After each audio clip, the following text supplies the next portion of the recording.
Kia ora, talofa, malele, bula, aloha, and welcome to Season 10, Episode 68 of Breakfast Bites by TevovoDigital.com, a wrap of Pacifica People's sports news on Sunday morning, 8 September 2024. Congratulations, Miss Hibiscus Fiji, Melania Tora. Coming to you with tons of anisi from the 180th meridian in the middle of the blue continent, where it is mostly cloudy and 22 degrees Celsius at 5 a.m. this morning.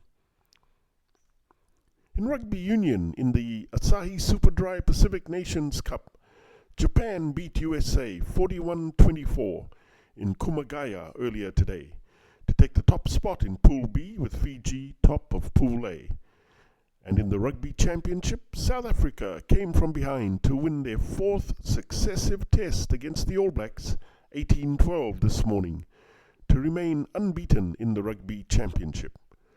Yet again, as the contest progressed, so the Springboks grew into the game, lowered their error count and benefited once again from the incredible depth they have off the bench, with Quagga Smith and try scorer Malcolm Marx making a thundering impact in the second half, while the All Blacks, trailing 13-12 at the 70-minute mark, effectively lost the test on two key plays. Damian McKenzie had a relatively easy penalty kick at goal, which he inexplicably missed. Shortly afterwards, Tyrell Lomax's indiscipline cost the penalty and a yellow card. Game's over. In Santa Fe, Argentina, Los Pumas crushed the Wallabies this morning, inflicting a record 67-27 loss.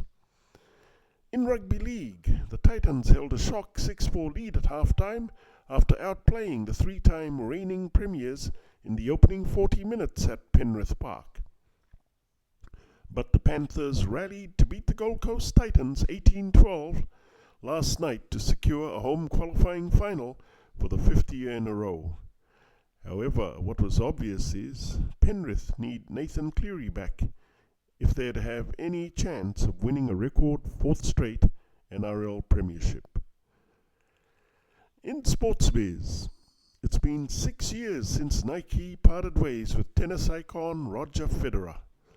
And while Nike has a massive portfolio of some of the biggest stars in every sport, Mike Nakajima, the former tennis director of Nike, is quoted in the 2023 book, The Roger Federer Effect, saying that should never have happened. For us to let somebody like that go, it's an atrocity.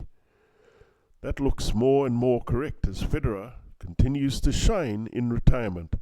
By far the biggest star in New York this week. Nike blew it. In UFC, the UFC's inaugural and longest reigning flyweight champion, widely considered to be one of the greatest MMA fighters of all time, Demetrius Johnson, has retired at 38.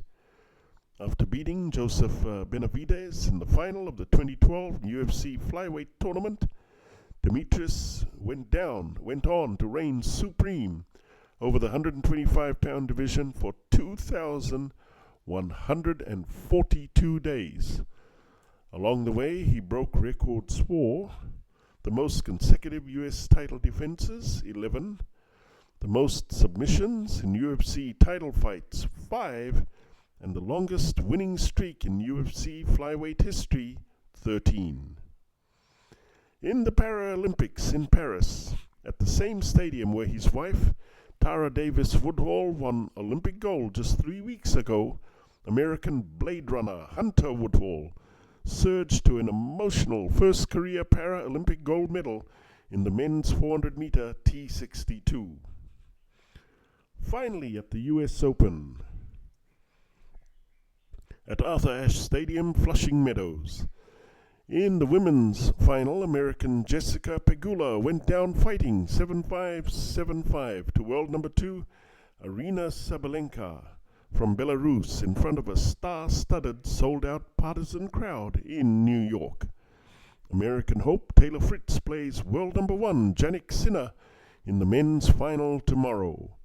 As Swifties would say, Go Taylor, go. And that's a wrap, peeps. Please hit the like and subscribe buttons below if you want to receive more Pacifica sports highlights on Breakfast Bites. Mahalo and ka kite. For TeVovoDigital.com, I'm Calden Khmer, thanking you all too much for all your love and support.